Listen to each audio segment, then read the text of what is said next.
वेदों में लिखा है, पहाड़ों में देवता बसते हैं।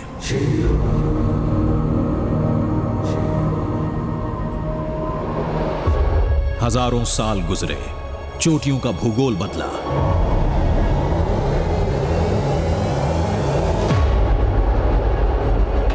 लेकिन पहाड़ों की दैवीय कथाएं आज भी जिंदा हैं।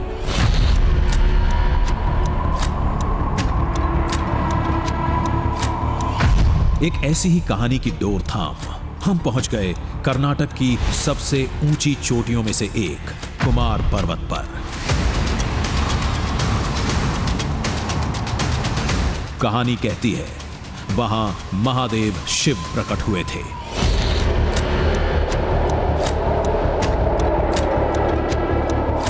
वासुकी नाग को धारण किया था, कुछ दिन रहे थे। निशानी कहती है, वहां शिवपुत्र आज भी मौजूद हैं।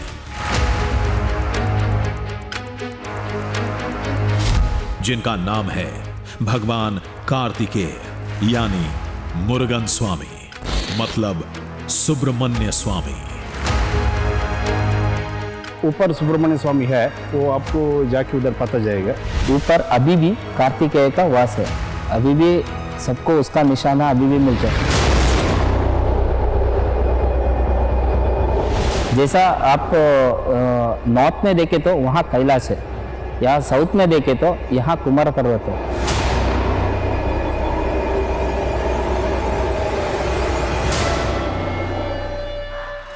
शिव परिवार से जुड़ी एक ऐसी कथा जो अभी तक न किसी ने सुनी होगी, और एक ऐसी दुनिया जो अभी तक न किसी ने देखी होगी। पहली बार खोज कर ला रहे हैं हम दक्षिण भारत के कैलाश पर्वत का दृश्य।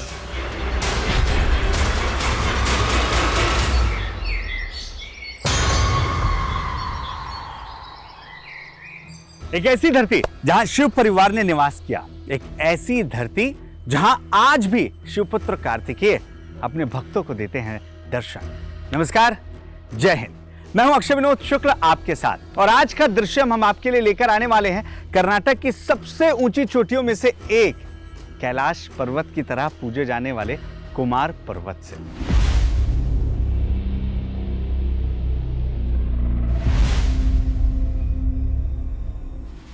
जी हाँ, ये वही कुमार पर्वत है जिसका नाम रखा गया कुमार कार्तिकेय से, और ऐसा इसलिए क्योंकि लोगों की मान्यता है कि वो कहीं और नहीं बल्कि यहीं वास करते हैं। जब कैलाश पर्वत छोड़कर कुमार कार्तिकेय दक्षिण का रुख किए थे, तब वो इस पर्वत पर आकर ठहरे, और आज भी उनके संकेत, उनके सबूत, उनकी उपस्थिति, ये सारी चीजें आपको इस पर्वत पर नजर आती हैं। तो आज हम चढ़ाई करेंगे 1800 मीटर के करीब, और ये जो पर्वत आप मेरे पीछे देख रहे हैं, इसके ऊपर जब हम पहुंचेंगे तो वहां से भारतवर्ष का दृश्य कैसा नजर आता है, ये भी आपको दिखाएंगे। तो चलिए शुरू करते हैं आज के दृश्यम की तलाश और हमारा ये खास सफर।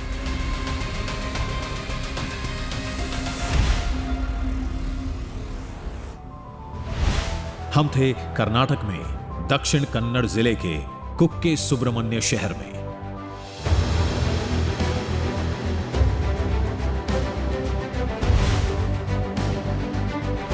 इस पूरे इलाके की एक ही पहचान है, ये कुक्के सुब्रमण्य मंदिर, जो शिवपुत्र कुमार कार्तिकेय को समर्पित है।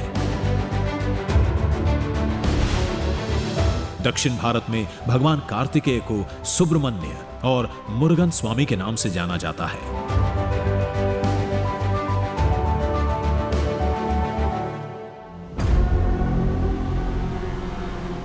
मंदिर के पीछे दूर ऊंचाई पर कुमार पर्वत दिखता है। मान्यता कहती है, और लोग भी मानते हैं, कि कुमार कार्तिकेय आज भी उस चोटी पर वास करते हैं। ऊपर तो आपको गया तो पैर का निशान दिखता है। भगवान आए तो हम लोग मानते हैं कोई ना कोई चीज़ छोड़ के जाते हैं, उस निशानी छोड़ के जाते हैं। कुमार पर्वत के अलावा यहां ऐसी कई निशानियां हैं जो इस मान्यता के सामने सिर झुकाने के लिए मजबूर करती हैं, लेकिन उन्हें देखने से पहले इस कहानी को समझना जरूरी है।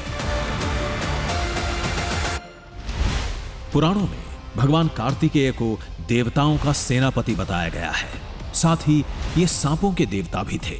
कार्तिकेय ने एक बार वासुकी नाग को गरुड़ के हमले से बचाया था और रक्षा के लिए महादेव की शरण में जाने की सलाह दी।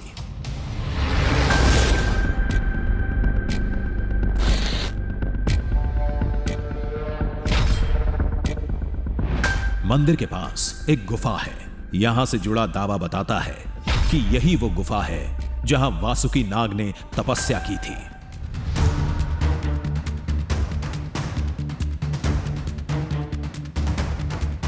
यही वो जगह है जहां महादेव ने प्रकट होकर उन्हें गले में धारण किया था।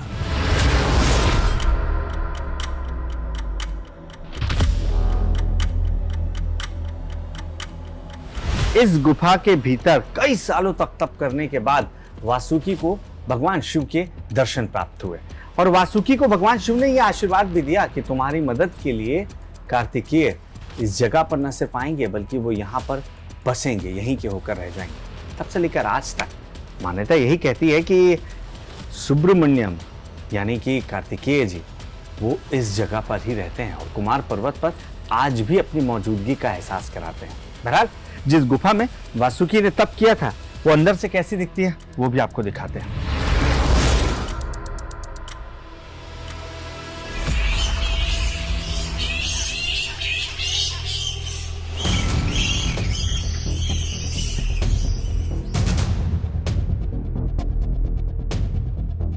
जिस गुफा में भगवान शिव के प्रकट होने का दावा होता है उसे अंदर से देखे बगैर हम कैसे जाते।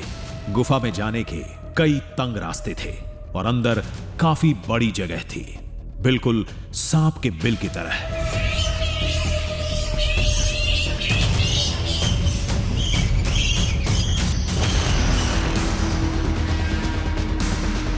ये वही जगह है जहां पर वासुकी को शिव के दर्शन हुए थे और उन्होंने इस बात को लेकर उन्हें आश्वस्त किया था, आशीर्वाद दिया था कि आने वाले वक्त में कुमार कार्तिकेय कहीं और नहीं बल्कि इसी जगह पर आएंगे और वो भी सिर्फ इसलिए कि वो वासुकी को बचा सके गरुड़ के हमले से। यानी इस जगह पर शिव का भी कभी आगमन हुआ था।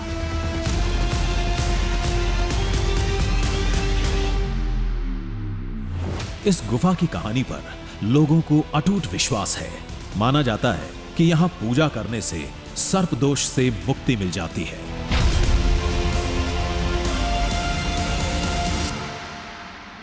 आपको क्या बोलते सर्प दोष करना है तो वहाँ ऊपर जाने का था, कुमार पर्वत जाने का था। जिसको नहीं जा सकता था वो लोग यहाँ मंदिर में पूजा करते हैं। नागों की इस दुनिया में कई मान्यताएं हैं। कुक्के सुब्रमण्य स्वामी मंदिर को शेषनाग के आकार के एक पर्वत ने अपनी छत्र छाया में ले रखा है, जिसका नाम शेष पर्वत है। कहते हैं शेषनाग खुद मंदिर की रक्षा करते हैं।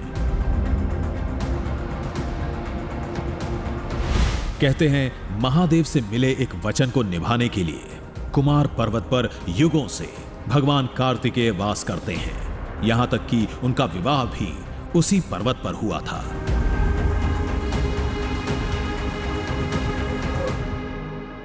जब युद्ध कांड में थे, युद्ध बहुत तारकासुर बहुत शक्तिशाली था, युद्ध हो रहा था, तब देवेंद्र को उपाय कुछ भी नहीं था। सुब्रमण्य का पुत्र ही उसको संहार करने के लिए पैदा हुआ है, वो उसको पता था। इसलिए सुब्रमण्य से वो गिनती करके इस तारकासुर को वध करो, मैं मेरा बेटी को दे के तेरे को शादी करेगा, ऐसा बोला। फिर सुब्रमण्य ने तारकासुर को वध किया। तब देव शांत होकर देवेंद्र ने देवसेना को सुब्रमण्य के साथ विवाह किया।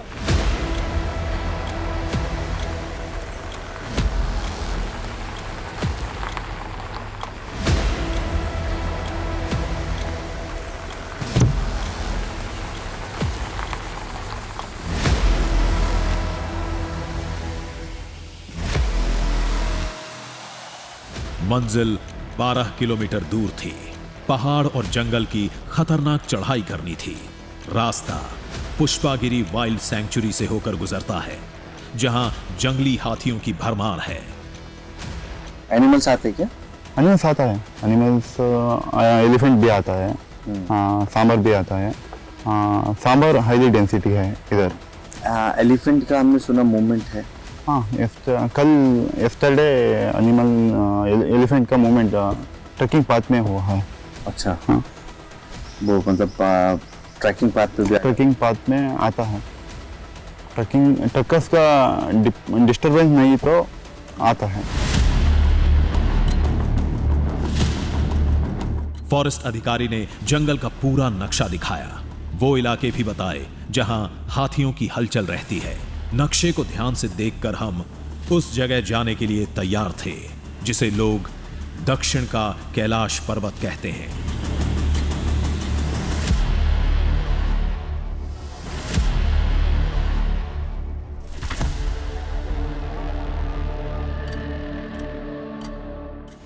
तो हमारे उस सफर की शुरुआत हो चुकी है, जो सफर हमें सीधे लेकर जाएगा कर्नाटक की दूसरी सबसे ऊंची चोटी की ओर, जिसे कुमार पर्वत कहते हैं। अब इस कुमार पर्वत का सीधा सीधा संबंध किसी और से नहीं, बल्कि ये शिवपुत्र कार्तिकेय जी से जुड़ा हुआ है, जिन्हें यहाँ जहाँ मैं खड़ा हूँ वहाँ सुब्रमण्य के नाम से भी जाना जाता है।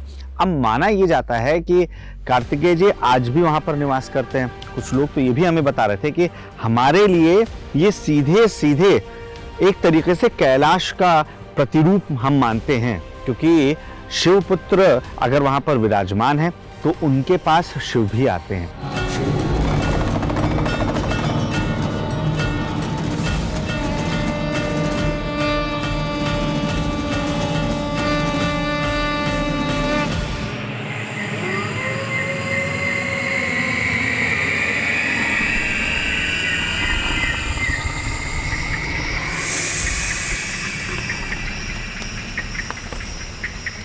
वाइल्ड सैंक्चुरी से होकर जाना खतरनाक होता है, वो भी तब जब जानवरों के लिए कोई लक्ष्मण रेखा तय नहीं है।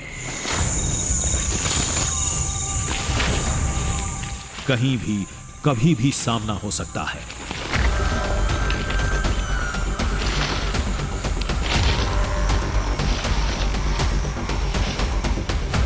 बारह किलोमीटर के इस सफर में पहला पड़ाव शेषनाग पर्वत होगा, फिर कुमार पर्वत।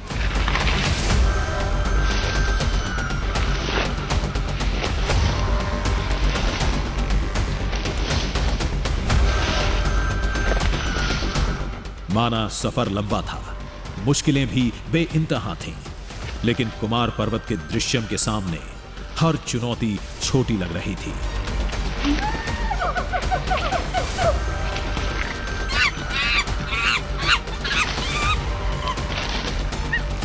सबसे बड़ी परेशानी जो मुझे सामने दिख रही है ये कि इस लताओं के जाल से आप कैसे निकलेंगे। इसमें से कुछ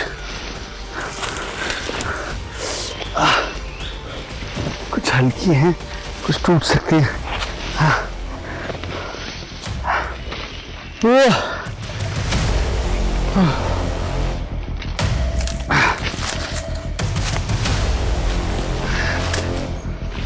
दावा अपनी जगह सही है, लेकिन एक सवाल उठना लाजमी है। शिवपुत्र कार्तिकेय कैलाश पर्वत छोड़ कुमार पर्वत क्यों आए थे? इस सवाल का जवाब है एक पौराणिक कहानी, जब फल को लेकर कुमार कार्तिकेय और श्री गणेश में विवाद हो गया।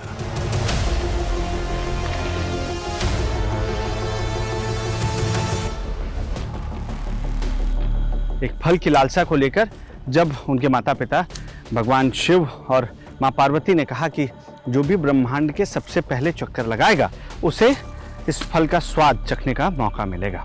हुआ ये कि गणपति जी ने अपने माता पिता यानी भगवान शिव और पार्वती जी के चक्कर लगा लिए 3 चक्कर, और कह दिया कि मेरे लिए तो पूरी दुनिया पूरे ब्रह्मांड आप ही हैं, और इस तरीके से वो प्रतियोगिता जीत गया। लेकिन जब कार्तिकेय जी ब्रह्मांड के चक्कर लगा कर लौटे थे, तब उन्होंने देखा कि गणेश जी वो फल खा रहे हैं जो नारद मुनि ने दिया था, जिसको लेकर ये पूरी लड़ाई शुरू हुई थी। कहते हैं इससे नाराज होकर भगवान कार्तिकेय कैलाश छोड़ दक्षिण चले गए और कुमार पर्वत पर रहने लगे। उसी पर्वत पर रहते हुए इंद्रदेव की सेना की तरफ से कई लड़ाइयां लड़ी, वासुकी नाग की रक्षा की, इंद्रदेव की बेटी देवसेना से शादी हुई। कहानियों को जानते समझते हम कब जंगल के घने इलाके में पहुंच गए पता ही नहीं चला।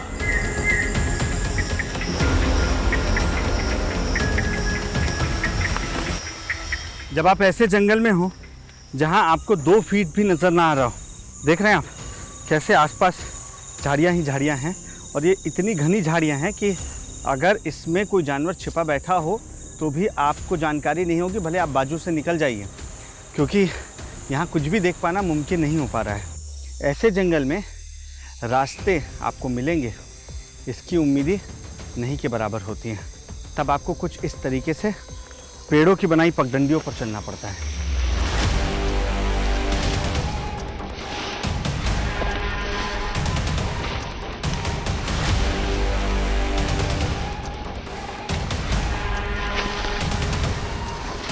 खतरों से जूझने के लिए हम कमर कसकर आए थे, लेकिन कुमार पर्वत पर जिस दृश्य का दावा होता है उस पर भरोसा करना मुश्किल था।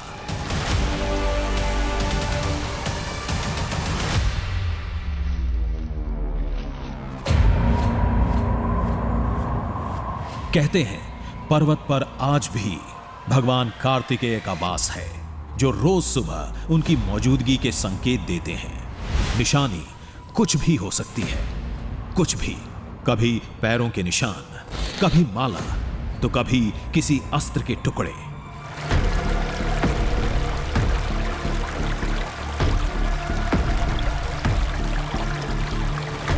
मंजिल का पहला पड़ाव शेषनाग पर्वत करीब था। तभी नदी की धारा देख हमने राहत की सांस ली, जो हमारी प्यास बुझाने के साथ आगे का रास्ता भी दिखाएगी।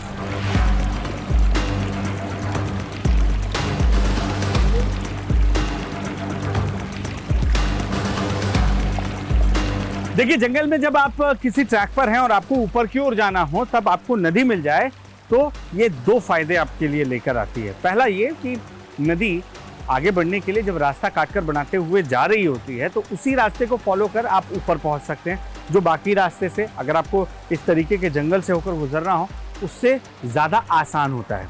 दूसरा ये कि नदी के आसपास जो दृश्यम नज़र आता है, इससे खूबसूरत चीज़, इससे शांतिपूर्ण चीज़ और इससे शांत जगह आपको शायद ना मिले।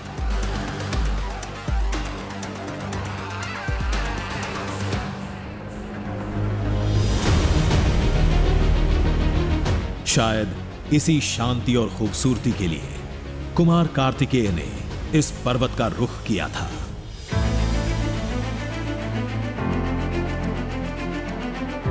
कुछ देर बाद जंगल से पीछा छूटा और शेषनाग पर्वत की झलक साफ दिखने लगी।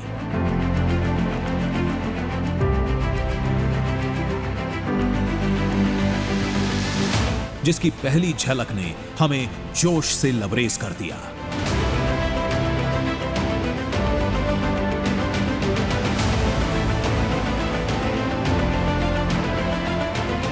ये पहली बार दृश्यम हमें देखने को मिल रहा है जब कुक्के सुब्रमण्यम मंदिर जो है उसके ऊपर नजर आने वाला शेष पर्वत, जिसका नाम ही उसकी पहचान है, यानी वो पर्वत जो शेषनाग की तरह नजर आता है, जिसके 5-5 फन हैं, वो पहली बार ऐसा हमें नजर आ रहा है, पूरी तरीके से साफ साफ नजर आ रहा है। नहीं तो रास्ते भर आप जंगलों से होकर आते हैं तो आपको ये दृश्यम नहीं देखने को मिलता है। इसके लिए आप 6 से 7 किलोमीटर जब मेहनत करके पहुंचते हैं, जिस जगह पर मैं खड़ा हुआ हूं, इस जगह पर खड़े होते हैं, तब आपको कुछ ऐसा दृश्यम देखने को मिलता है।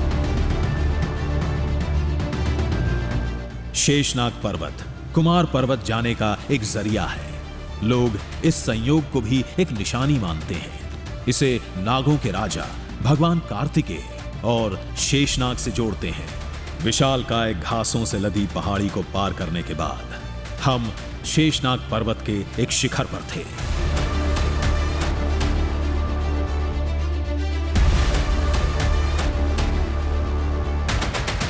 जब हम कुक्के सुब्रमण्यम से इस यात्रा की शुरुआत कर रहे थे तो उस मंदिर के ठीक पीछे एक विशालकाय पहाड़ नजर आ रहा था, जो 5 फन की तरह उस मंदिर की रक्षा करता दिख रहा था।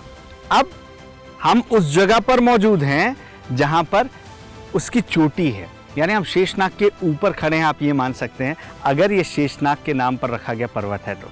और यहाँ मेरे ठीक नीचे, बहुत नीचे, वो कुक्के सुब्रमण्यम मंदिर है जहाँ से इस यात्रा की शुरुआत हुई थी। बहरहाल यहाँ पहुँचने के बाद सफ़र ख़त्म नहीं हो रहा है, आगे बढ़ना है। और ये पहली जगह है जहाँ से हमें झलक मिलती है उस जगह की जो हमारी मंजिल है, जो आज का दृश्य है, यानी कि कुमार पर्वत।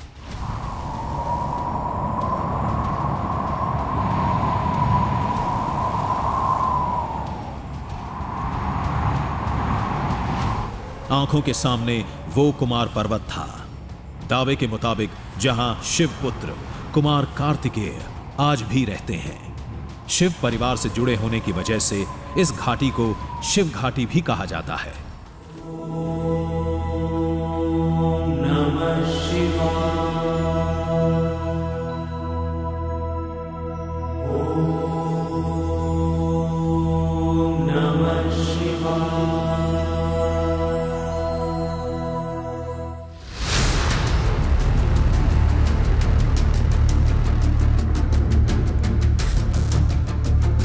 हमारे कदम बढ़ते जा रहे थे, तभी एक युवक ने हमारा रास्ता रोका।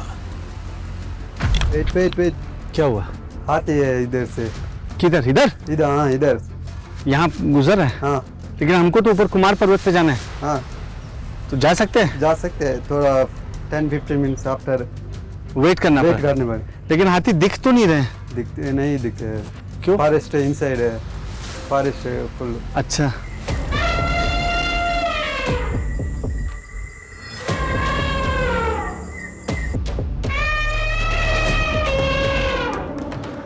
आगे जंगल से हाथियों का झुंड गुजर रहा था, जो नजर तो नहीं आ रहे थे, लेकिन आवाजें साफ सुनाई दे रही थीं।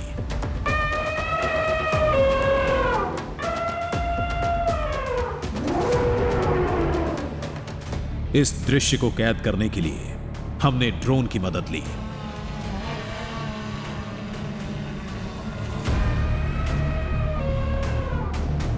जंगली हाथियों का एक झुंड दिखा, जो अपनी मदमस्त चाल में आगे बढ़ते जा रहे थे।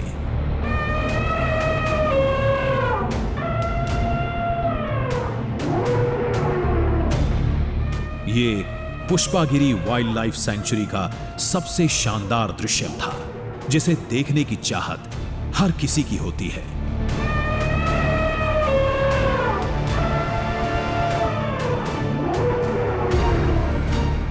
जंगल से आवाजें आनी बंद हो गईं। खतरा टल चुका था। हम फिर अपने रास्ते पर थे, कुमार पर्वत की ओर।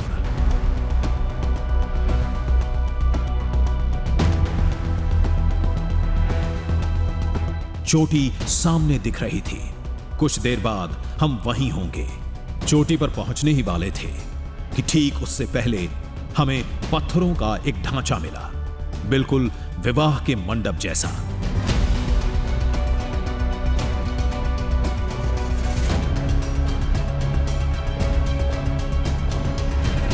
अब इतनी दूर 5000 फीट की ऊंचाई पर कोई शादी करने तो नहीं आता होगा। तब लोगों ने इसे भगवान कार्तिकेय के विवाह की निशानी मान ली। कुछ लोगों का मानना है कि कुमार कार्तिकेय जी की जो शादी थी वो कुमार पर्वत में ही हुई थी।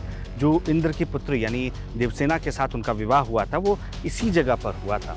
अब यहाँ पर जब आप आते हैं तो आपको एक मंडप भी इस तरीके से नजर आता है। अब ये कोई नहीं जानता है कि ये मंडप कब से यहाँ पर खड़ा हुआ है। हो सकता है किसी राजा ने इस जगह को महादेव का प्रतीक मानकर मंडपम बनवाया हो।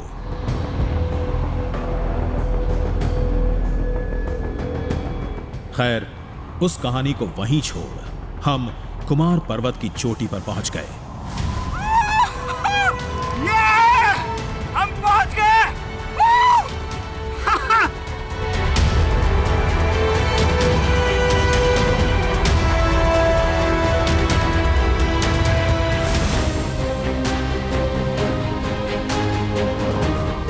चोटी का दृश्य अद्भुत था।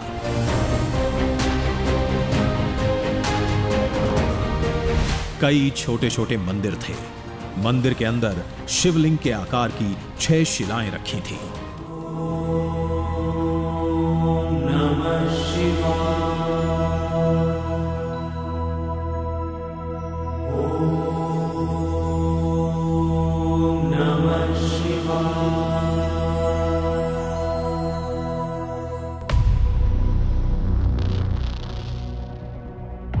लोगों के मुताबिक ये शिलाएं बताती हैं इस जगह का शिवपुत्र से कोई ना कोई नाता जरूर रहा है।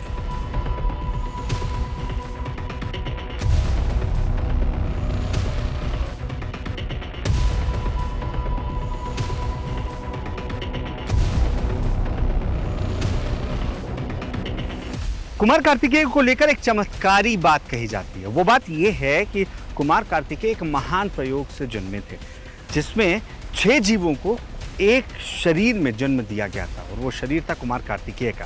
यही वजह है कि वो बेहद बलशाली, बेहद शक्तिशाली माने गए थे। अब इसे आप इत्तेफाक कहेंगे या कुछ और कहेंगे? कुमार पर्वत, जहां माना जाता है कि आज भी कुमार कार्तिकेय का वास है, वहां पर आपको ऐसे कई पत्थर मिलेंगे जो चेहरे की शक्ल में कुदरती तराशे गए हैं, ये माना जाता है। और ऐसे 6 तरीके के पत्थर मिलते हैं। यही वजह है कि ये जो मंदिर है, यहाँ फिलहाल शिवलिंग 2 रखी गई हैं, लेकिन आपको उसके पीछे 6 पत्थर ऐसे नजर आएंगे जो इस बात को इंडिकेट करते हैं कि ये कुमार कार्तिकेय का प्रतिरूप है।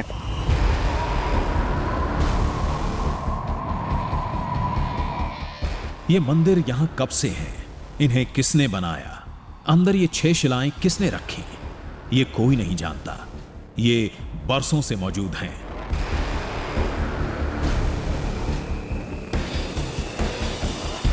इसके बाद बारी थी उस जगह की जिसे कुमार पर्वत पर शिवपुत्र की मौजूदगी की सबसे बड़ी निशानी बताई जाती है।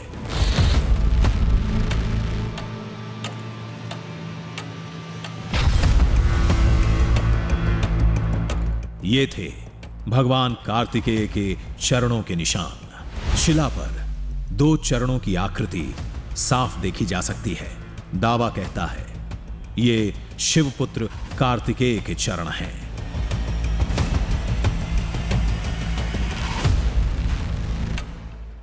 ये वो जगह है जहां उन्होंने शांति के लिए तप किया था। और सोचिए, आज भी यहां पत्थरों पर उनके पैर के निशान देखने को मिलते हैं। ये दृश्य पहली बार आप देख रहे हैं, किसी भी टीवी चैनल पर देख रहे हैं आप। ये अंगूठे का निशान आपको नजर आएगा। ये 1 2 3 4 उंगलियां, ये एड़ी दाएं पैर की। वहीं बाएं पैर में भी देखिए अंगूठा, 1 2 3 4 उंगलियां, और ये एड़ी। अब यही वजह है कि आस्था पूर्वक तमाम लोग यहाँ पर आते हैं, फूल प्रसाद चढ़ाते हैं।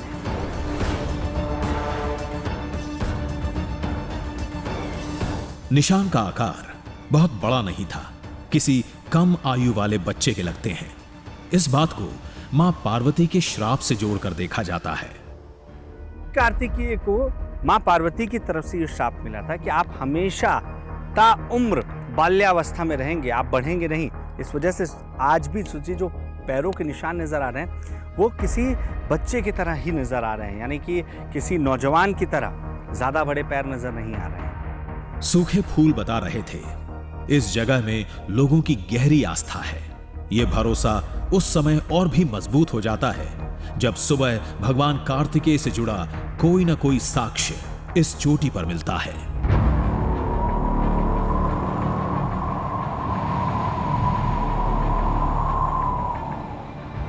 दावा कहता है सुबह भगवान कार्तिकेय किसी न किसी रूप में दर्शन देते हैं, कोई निशानी छोड़ जाते हैं। सुबह के उस दृश्य को कैमरे में कैद करने के लिए हमें रात यही गुजारनी होगी।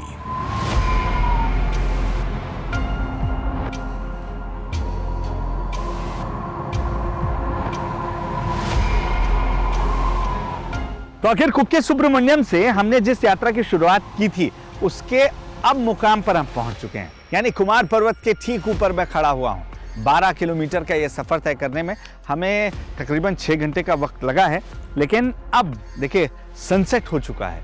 हल्की सी अभी रोशनी यहाँ पर बेशक आपको नजर आ रही होगी, क्योंकि ये सनसेट के बाद की रोशनी है, लेकिन कभी भी यहाँ अंधेरा हो सकता है। अब हमने आपसे वादा किया था, आपको वो दृश्य हम दिखाएंगे जो सीधे सीधे शिवपुत्र कार्तिकेय कुमार जी से जुड़ता है। अब बताया ये गया कि यहाँ जब आप पहुँचेंगे तो आपको वो दृश्य देखने को मिलेगा जो कार्तिकेय जी से जुड़ा हुआ है, चाहे उनके तमाम अस्त्र शस्त्र हैं या कुछ और चीज़ें सबूत के तौर पर आपको मिलती हैं, क्योंकि वो आज भी यहाँ रहते हैं और यही वजह है कि आज हम रात यहीं गुजारेंगे। अब हम टेंट लगाएंगे और उसके बाद इंतज़ार करेंगे कि क्या वाकई ऐसी कोई हलचल, ऐसा कुछ भी यहाँ पर मूवमेंट नज़र आता है जो कनेक्ट करता है कार्तिकेय कुमार जी से।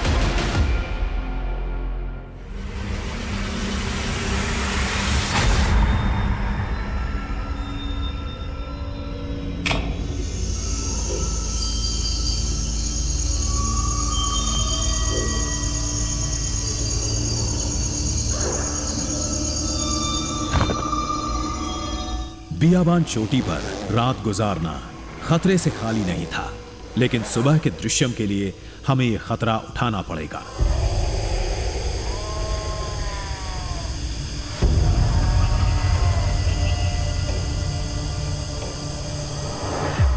दिन भर की थकान हावी थी। हम जल्द ही नींद की आगोश में चले गए।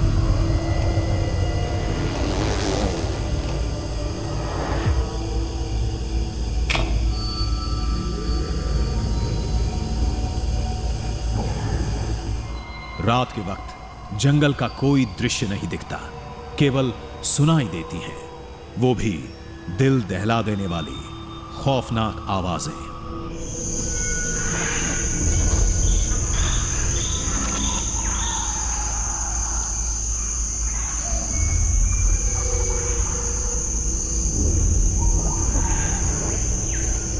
पांच 5000 फीट की ऊंचाई पर जंगली जानवरों का कोई खतरा नहीं होता, लेकिन हम एक वाइल्ड लाइफ सैंक्चुरी में थे और यह खौफ चैन से सोने नहीं देता।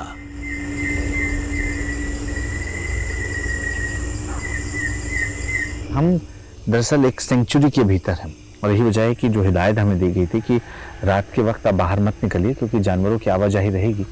इस वजह से हम बाहर नहीं निकल रहे हैं, लेकिन कुछ आवाज़ें हमें जगा रही थी और यही वजह है कि मैं कोशिश ये कर रहा हूँ कि मैं बाहर भी ना निकलूं और अगर संभव है तो यहाँ से उन आहटों को महसूस कर रहा था, जिन्हें उन्हें देख सकूं कि क्या ये वाकई कोई जानवर तो आसपास नहीं है। थोड़ी देर जगे रहे, आशंका को दूर किया, फिर एक अच्छी सुबह की उम्मीद में सो गए।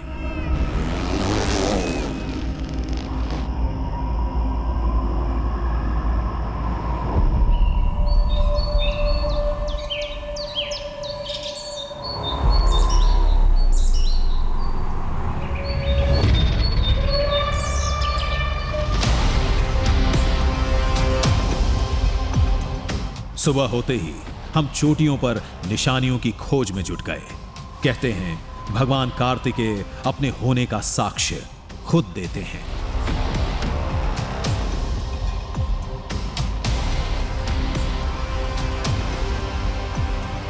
लोगों ने हमें दावा किया कि आगे आप जाएंगे तो आपको कुछ ऐसे सबूत मिलते हैं, जैसे पैर के निशान हैं, वो मंदिर के निशान अलग हैं, उसके अलावा आपको कहीं किसी इंसान के पैर के निशान देखने को मिल सकते हैं, या आपको कुछ अस्त्र शस्त्र या कोई आवाज। वो निशानी कुछ भी हो सकती है, किसी भी रूप में हो सकती है।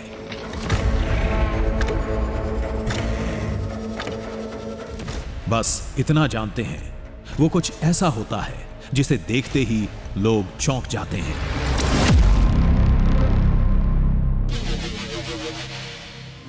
कभी झाड़ियों में जाते,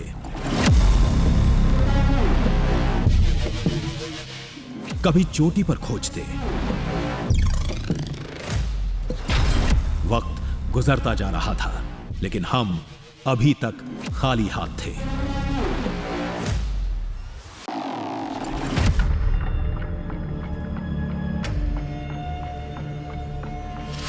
तभी झाड़ियों में हमें कुछ दिखा।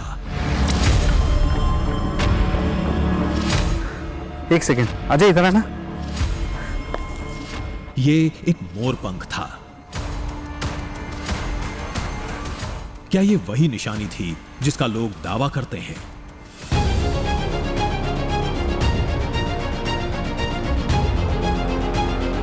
जंगल में मोर का होना एक आम बात है, लेकिन इतनी ऊंचाई पर मोर आमतौर पर नहीं दिखते।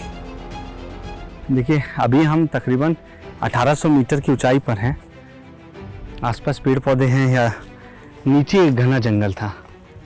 हो सकता है कि मोर की वजह से हो, लेकिन इतनी ऊंचाई पर मोर का आना उतना पॉसिबल नहीं है। फिर भी ये मोर पंख यहाँ पर है, देखने में खूबसूरत है, बट एक ही है। आसपास देखना चाहिए, तुम्हारे आसपास है क्या? मोर से भगवान कार्तिकेय का गहरा नाता है। ये उनकी सवारी है। अब समझ में ये नहीं आ रहा था मोर के इस पंख को हम निशानी माने या नहीं।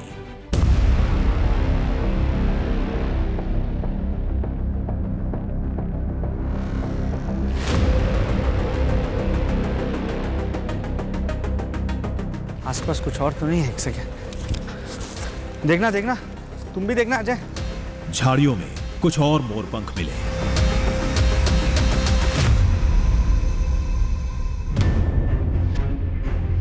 एक के बाद एक कई मोरपंख मिलते चले गए।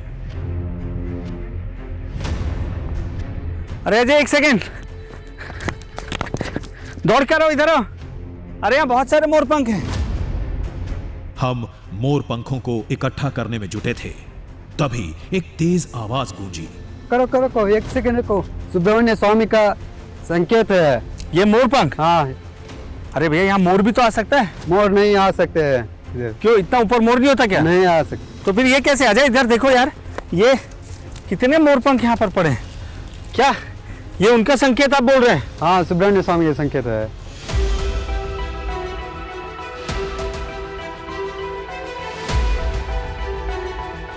उसने मोरपंख हमारे हाथों से छीना और दंडवत हो गया।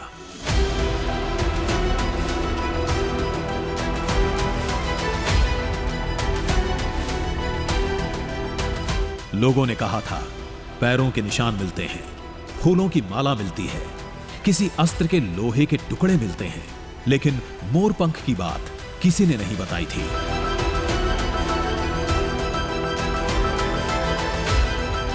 देखिए मुझे नहीं समझ में आ रहा है कि ये क्या हो रहा है, क्योंकि हमें नीचे लोग कह रहे थे संकेत मिलेंगे, लेकिन उन्होंने बताया था जो जो चीज़ें कि पैर के निशान मिल सकते हैं, अस्त्र शस्त्र मिल सकते हैं, लेकिन हाँ ये नहीं बताया था कि मोरपंख मिलेंगे। हालांकि सुब्रमण्यम स्वामी यानी कार्तिकेय जी का वाहन मोर है। इनका कहना है कि इतनी ऊंचाई पर मोर नहीं मिलता है, तो ये मोरपंख कहाँ से आए? हम भले ही उलझन में थे, लेकिन हमारे सामने एक शख्स उन मोर पंखों को भगवान कार्तिकेय की निशानी मानकर सिर झुकाए बैठा था, और हम बस देखते जा रहे थे।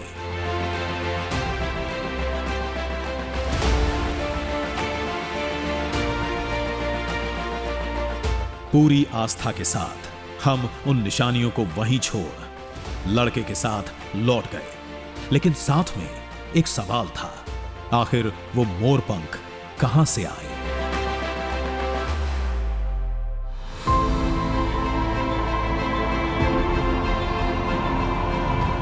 कुमार पर्वत की चोटी से जंगल करीब 4000 फीट नीचे था।